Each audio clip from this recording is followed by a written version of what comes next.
ಕರ್ನಾಟಕದ ಒಂದು ಸಣ್ಣ ಕ್ಷೇತ್ರದ ರಾಜಕೀಯ ಇಡೀ ರಾಜ್ಯದ ಆಡಳಿತಕ್ಕೆ ಹೇಗೆ ಒಂದು ದಿಕ್ಸೂಚಿಯಾಗಬಲ್ಲದು. ಬನ್ನಿ, ಇವತ್ತಿನ ನಮ್ಮ ಈ ವಿಶ್ಲೇಷಣೆಯಲ್ಲಿ ನಾವು ಶ್ರೀನಿವಾಸಪುರದ ರಾಜಕೀಯದ ಆಳವನ್ನು ಇಳಿದು ಅದರಿಂದ ನಾವು ಕಲಿಯಬಹುದಾದ ಪಾಠಗಳೇನು ಅಂತ ನೋಡೋಣ. ಶ್ರೀನಿವಾಸಪುರ, ಹೌದು, ಇದರ ಕಥೆಯನ್ನ ಇಲ್ಲಿನ ಮಣ್ಣು ಹೇಳುತ್ತೆ, ಇಲ್ಲಿನ ಮತಪತ್ರಗಳು ಹೇಳ್ತವೆ. ಆದರೆ ನೋಡಿ, ಈ ವಿಶ್ಲೇಷಣೆ ಕೇವಲ ಅಂಕಿಅಂಶಗಳ ಆಟ ಅಲ್ಲ. ಬದಲಿಗೆ ಇಲ್ಲಿನ ಜನರ ಭಾವನೆಗಳು, ಅವರ ರಾಜಕೀಯ ಆಯ್ಕೆಗಳ ಹಿಂದಿನ ಕಾರಣಗಳೇನು ಅಂತ ಅರ್ಥ ಮಾಡ್ಕೊಳ್ಳುವ ಒಂದು ಪ್ರಾಮಾಣಿಕ ಪ್ರಯತ್ನ. ಸರಿ, ನಾವು 6 ಹಂತಗಳಲ್ಲಿ ಶ್ರೀನಿವಾಸಪುರದ ರಾಜಕೀಯವನ್ನ ಅರ್ಥ ಮಾಡ್ಕೊಳ್ಳೋಣ. ಮೊದಲಿಗೆ ಕ್ಷೇತ್ರದ ಆತ್ಮ ಅಂದ್ರೆ ಅಲ್ಲಿನ ಅಂತರಾಳವನ್ನ ಅರಿಯೋಣ. ಆಮೇಲೆ ಚುನಾವಣಾ ಸಮೀಕರಣ, ಜನರ ಅಸಮಾಧಾನದ ಮೂಲ ಕಾರಣಗಳು, ಅಲ್ಲಿರುವ ರಾಜಕೀಯ ಅವಕಾಶಗಳು, ಒಂದು ಸ್ಪಷ್ಟವಾದ ಆಡಳಿತದ ನೀಲನಕ್ಷೆ ಮತ್ತು ಕೊನೆಯದಾಗಿ ಗೆಲುವಿನ ಸೂತ್ರವನ್ನ ಹೇಗೆ ರೂಪಿಸಬಹುದು ಅನ್ನೋದನ್ನ ವಿಶ್ಲೇಷಿಸೋಣ. ನಮ್ಮ ಮೊದಲನೇ ಭಾಗ ಶ್ರೀನಿವಾಸಪುರದ ಆತ್ಮ. ಇಲ್ಲಿನ ಜನರ ದಿನನಿತ್ಯದ ಬದುಕು, ಅವರ ಸವಾಲುಗಳೇನು ಅಂತ ತಿಳಿದುಕೊಳ್ಳೋದ್ರಿಂದಲೇ ನಮ್ಮ ವಿಶ್ಲೇಷಣೆಯನ್ನ ಶುರು ಮಾಡೋಣ. ಶ್ರೀನಿವಾಸಪುರದ ಹೃದಯ ಇರೋದೇ ಹಳ್ಳಿಗಳಲ್ಲಿ. ಹೌದು, ಇಲ್ಲಿ ಸುಮಾರು 87% ಜನ ಗ್ರಾಮೀಣ ಪ್ರದೇಶಗಳಲ್ಲಿ ವಾಸಿಸ್ತಾರೆ. ಇದರ ಅರ್ಥ ಏನ್ ಗೊತ್ತಾ? ಕೃಷಿಯೇ ಇಲ್ಲಿನ ಜೀವನಾಡಿ. ಜನರ ಬದುಕಿನ ಪ್ರತಿಯೊಂದು ಉಸಿರು ಕೂಡ ಭೂಮಿಯ ಜೊತೆ ಬೆಸೆದುಕೊಂಡಿದೆ. ಯಾವುದೇ ಒಂದು ಕ್ಷೇತ್ರದ ರಾಜಕೀಯವನ್ನ ಅರ್ಥ ಮಾಡ್ಕೋಬೇಕು ಅಂದ್ರೆ ಮೊದಲು ನಾವು ಅಲ್ಲಿನ ಸಾಮಾಜಿಕ ರಚನೆಯನ್ನ ಅರಿಯಬೇಕು. ಶ್ರೀನಿವಾಸಪುರದಲ್ಲಿ ಪರಿಶಿಷ್ಟ ಜಾತಿ, ಪರಿಶಿಷ್ಟ ಪಂಗಡ ಮತ್ತು ಮುಸ್ಲಿಂ ಸಮುದಾಯಗಳು ಇವರೆಲ್ಲ ರಾಜಕೀಯವಾಗಿ ತುಂಬಾನೇ ನಿರ್ಣಾಯಕ ಪಾತ್ರವನ್ನ ವಹಿಸ್ತಾರೆ. ಇನ್ನು ಆರ್ಥಿಕ ವಾಸ್ತವಂಗೆ ಬಂದ್ರೆ ಚಿತ್ರಣ ತುಂಬಾನೇ ಸ್ಪಷ್ಟವಾಗಿದೆ. ಒಂದ್ ಕಡೆ ಬಹುತೇಕ ರೈತರು ಮಾವಿನ ಬೆಳೆಯನ್ನೇ ನಂಬಿಕೊಂಡಿದ್ದಾರೆ, ಅದೇ ಅವರ ಜೀವನಾಧಾರ. ಆದ್ರೆ ಮತ್ತೊಂದು ಕಡೆ ನಿರುದ್ಯೋಗ ಅನ್ನೋದು ತಾಂಡವವಾಡ್ತಿದೆ. ನೋಡಿ, ಬೆಳೆ ಮೇಲಿನ ಈ ಅತಿಯಾದ ಅವಲಂಬನೆ ಮತ್ತೆ ಈ ನಿರುದ್ಯೋಗ, ಈ ಎರಡೂ ಸೇರಿ ಜನರ ಭವಿಷ್ಯದ ಬಗ್ಗೆ ಒಂದು ದೊಡ್ಡ ಆತಂಕವನ್ನೇ ಸೃಷ್ಟಿ ಮಾಡಿದೆ. ಸರಿ, ಜನರ ಜೀವನದ ವಾಸ್ತವ ಏನು ಅಂತ ಅರ್ಥ ಆಯ್ತು. ಈಗ ಚುನಾವಣೆಯ ಅಂಕಗಣಿತವನ್ನ ನೋಡೋಣ. ಇಲ್ಲಿನ ಮತಪತ್ರಗಳು ನಮ್ಗೆ ಏನ್ ಹೇಳ್ತಾ ಇವೆ? 88%. ಇದನ್ನ ಕೇವಲ ಒಂದು ಸಂಖ್ಯೆ ಅಂತ ಅನ್ಕೊಂಬೇಡಿ. ಇದು ಶ್ರೀನಿವಾಸಪುರದ ಜನರ ರಾಜಕೀಯ ಪ್ರಜ್ಞೆಯ ಸಂಕೇತ. ಇಲ್ಲಿನ ಪ್ರತಿಯೊಂದು ಮತವೂ ಅಮೂಲ್ಯ ಮತ್ತು ಪ್ರತಿಯೊಬ್ಬ ಮತದಾರನೂ ತನ್ನ ಹಕ್ಕಿನ ಬಗ್ಗೆ ಎಷ್ಟು ಜಾಗೃತನಾಗಿದ್ದಾನೆ ಅನ್ನೋದಕ್ಕೆ ಇದೇ ಸಾಕ್ಷಿ. ಇದಕ್ಕಿಂತಲೂ ಒಂದು ಕುತೂಹಲಕಾರಿ ಸಂಗತಿಯಿದೆ. ಗೆದ್ದವರು ಯಾರೇ ಆಗಿರ್ಲಿ, 2018 ಆಗ್ಲಿ ಅಥವಾ 2023 ಆಗ್ಲಿ, ಎರಡೂ ಚುನಾವಣೆಗಳಲ್ಲಿ ಗೆಲುವಿನ ಅಂತರ ಮಾತ್ರ ಹೆಚ್ಚು ಕಡಿಮೆ ಸ್ಥಿರವಾಗಿದೆ. ಇದರ ಅರ್ಥ ಏನು? ಇಲ್ಲಿನ ರಾಜಕೀಯ ಅಷ್ಟು ಸುಲಭವಾಗಿ ಬದಲಾಗಲ್ಲ. ಅದು ಒಂದು ನಿರ್ದಿಷ್ಟ ಮಾದರಿಯನ್ನ, ಒಂದು ಪ್ಯಾಟರ್ನ್ ಅನ್ನ ಅನುಸರಿಸುತ್ತೆ.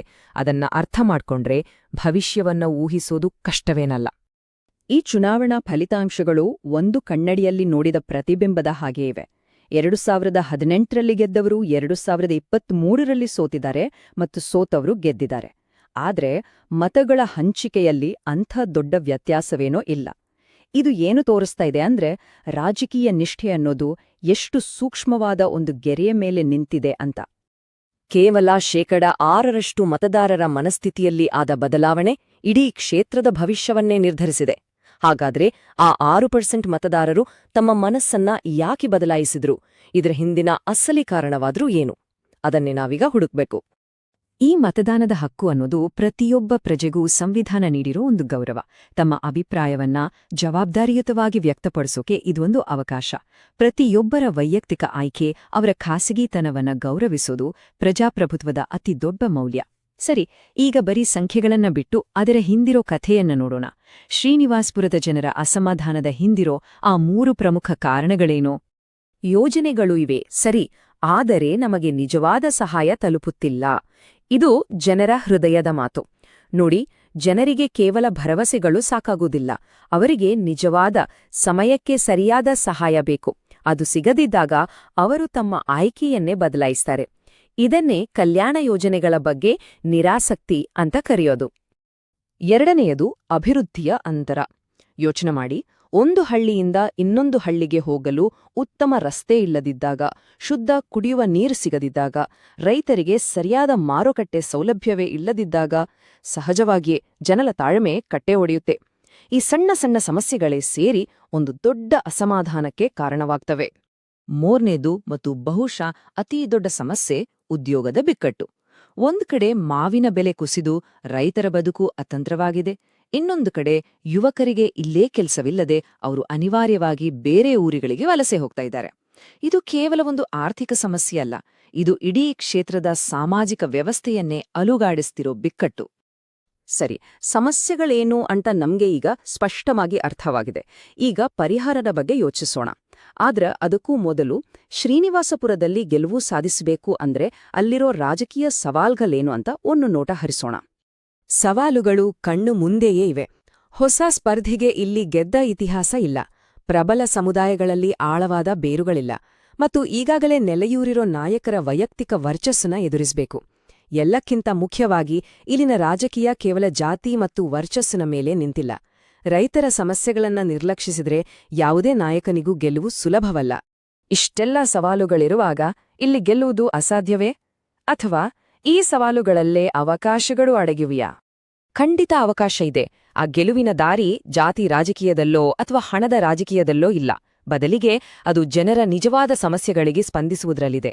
ಅಭಿವೃದ್ಧಿಯ ಅಂತರವನ್ನು ತುಂಬುವುದು, ಉದ್ಯೋಗ ಬಿಕ್ಕಟ್ಟನ್ನು ನಿವಾರಿಸುವುದು ಮತ್ತು ಕಲ್ಯಾಣ ಯೋಜನೆಗಳು ಅರ್ಹರಿಗೆ ತಲುಪುವಂತೆ ಮಾಡುವುದರಲ್ಲೇ ನಿಜವಾದ ಅವಕಾಶ ಅಡಗಿದೆ. ಒಂದು ಉತ್ತಮ ಆಡಳಿತ ಅನ್ನೋದು ಕೇವಲ ರಸ್ತೆ, ನೀರು ಕಟ್ಟೋದಷ್ಟೇ ಅಲ್ಲ. ಅದು ಜನರ ನಂಬಿಕೆಯನ್ನ ಗಳಿಸೋದು, ಜನರ ವೈಯಕ್ತಿಕ ಮಾಹಿತಿಯನ್ನ ಜವಾಬ್ದಾರಿಯುತವಾಗಿ ಬಳಸಿ ಅವರ ಒಪ್ಪಿಗೆ ಪಡೆದು ಅವರಿಗೆ ಉತ್ತಮ ಸೇವೆ ನೀಡೋದು ಕೂಡ ಆಡಳಿತದ ಒಂದು ಪ್ರಮುಖ ಭಾಗವಾಗಿದೆ. ಹಾಗಾದ್ರೆ ಕೇವಲ ಸಮಸ್ಯೆಗಳನ್ನ ಹೇಳೋದು ಸುಲಭ, ಆದ್ರೆ ಪರಿಹಾರವೇನು? ಬನ್ನಿ, ಒಂದು ಸ್ಪಷ್ಟವಾದ, ಕಾರ್ಯಸಾಧ್ಯವಾದ ಆಡಳಿತದ ನೀಲನಕ್ಷೆಯನ್ನು ನೋಡೋಣ. ಇದು ಕೇವಲ ಭರವಸೆಗಳ ಪಟ್ಟಿಯಲ್ಲ, ಇದೊಂದು ಒಪ್ಪಂದ, ಜನರ ಜೊತೆಗಿನ ಒಂದು ಕಾಂಟ್ರಾಕ್ಟ್. ನಂಬರ್ 1, 150 ಕೋಟಿ ವೆಚ್ಚದಲ್ಲಿ 2 ವರ್ಷದಲ್ಲಿ ರಸ್ತೆಗಳ ನಿರ್ಮಾಣ. ನಂಬರ್ 2, 60 ಕೋಟಿಯಲ್ಲಿ 1.5 ವರ್ಷದಲ್ಲಿ ಮನೆ ಮನೆಗೆ ನೀರು. ಮತ್ತು ನಂಬರ್ 3, 20 ಕೋಟಿಯಲ್ಲಿ 1 ವರ್ಷದಲ್ಲಿ ಉದ್ಯೋಗ ತರಬೇತಿ ಕೇಂದ್ರ. ಇಷ್ಟು ಹಣ, ಇಷ್ಟು ಸಮಯ, ಈ ಕೆಲಸವನ್ನ ಮಾಡಿ ಮುಗಿಸ್ತೀವಿ ಅನ್ನೋ ಒಂದು ಸ್ಪಷ್ಟವಾದ ಬದ್ಧತೆಯೇ ಬದಲಾವಣೆಗೆ ನಾಂದಿ ಹಾಡಬಲ್ಲದು. ಒಳ್ಳೆ ಯೋಜನೆ ಇದ್ರೆ ಮಾತ್ರ ಸಾಲ್ದು, ಅದನ್ನು ಜನರ ಬಳಿಗೆ ಹೇಗೆ ತೆಗೆದುಕೊಂಡು ಹೋಗುವುದು? ಅಂತಿಮವಾಗಿ ಜನಾದೇಶವನ್ನು, ಜನರ ಬೆಂಬಲವನ್ನು ರೂಪಿಸುವುದು ಹೇಗೆ? ಇದು ನಮ್ಮ ಅಂತಿಮ ಮತ್ತು ಅತಿ ಮುಖ್ಯವಾದ ಪ್ರಶ್ನೆ. ಇಲ್ಲಿ ಬೇರೂರಿರೋ ಸ್ಥಿರವಾದ ರಾಜಕೀಯ ಮಾದರಿಯನ್ನ ಭೇದಿಸಲು ಕೇವಲ ಒಂದು ಉತ್ತಮ ಪ್ರಚಾರ ತಂತ್ರ ಸಾಕಾಗೋದಿಲ್ಲ, ಅದಕ್ಕಿಂತಲೂ ದೊಡ್ಡದು ಬೇಕು. ಇಲ್ಲಿ ಬೇಕಾಗಿರೋದು ಒಂದು ಬ್ರ್ಯಾಂಡ್ ರೀಸೆಟ್. ಅಂದ್ರೆ ರಾಜಕೀಯವನ್ನ ಕೇವಲ ಚುನಾವಣೆ ಮತ್ತು ಅಧಿಕಾರದ ಆಟವಾಗಿ ನೋಡೋದನ್ನ ಬಿಟ್ಟು ಅದನ್ನ ಜನರ ಸೇವೆ ಮತ್ತು ಕ್ಷೇತ್ರದ ಅಭಿವೃದ್ಧಿಯ ಮಾಧ್ಯಮವಾಗಿ ಮರುರೂಪಿಸುವುದು. ಹಾಗಾದ್ರೆ ಶ್ರೀನಿವಾಸಪುರದಂತಹ ಕ್ಷೇತ್ರಕ್ಕೆ ಈ ಬ್ರ್ಯಾಂಡ್ ಮರುಹೊಂದಾಣಿಕೆ ಅಂದರೆ ನಿಜವಾಗಿಯೂ ಏನು? ಇಲ್ಲಿನ ಮತದಾರರು ಸಾಂಪ್ರದಾಯಿಕ ರಾಜಕೀಯವನ್ನು ತಿರಸ್ಕರಿಸಿ ಅಭಿವೃದ್ಧಿಯ ರಾಜಕೀಯವನ್ನು ಸ್ವೀಕರಿಸುತ್ತಾರೆಯೇ? ಇದರ ಉತ್ತರವು ಕೇವಲ ಶ್ರೀನಿವಾಸಪುರದ ಭವಿಷ್ಯವನ್ನು ಮಾತ್ರವಲ್ಲ, ಬಹುಶಃ ಇಡೀ ಕರ್ನಾಟಕದ ರಾಜಕೀಯದ ದಿಕ್ಕನ್ನೇ ಬದಲಾಯಿಸಬಹುದು. ನೀವು ಕೂಡ ಜನಕೇಂದ್ರಿತ ನಾಯಕರಾಗಿ ನಿಮ್ಮ ಕ್ಷೇತ್ರವನ್ನು ಉನ್ನತೀಕರಿಸಲು ಬಯಸಿದ್ರೆ blueprintstrategies.ai ಅನ್ನು mg@blueprintstrategies.ai ನಲ್ಲಿ ಸಂಪರ್ಕಿಸಿ ಅಥವಾ 08042041602ಗೆ ಕರೆ ಮಾಡಿ. ರಾಜಕೀಯವನ್ನು ಮೀರಿದ ಉದ್ದೇಶ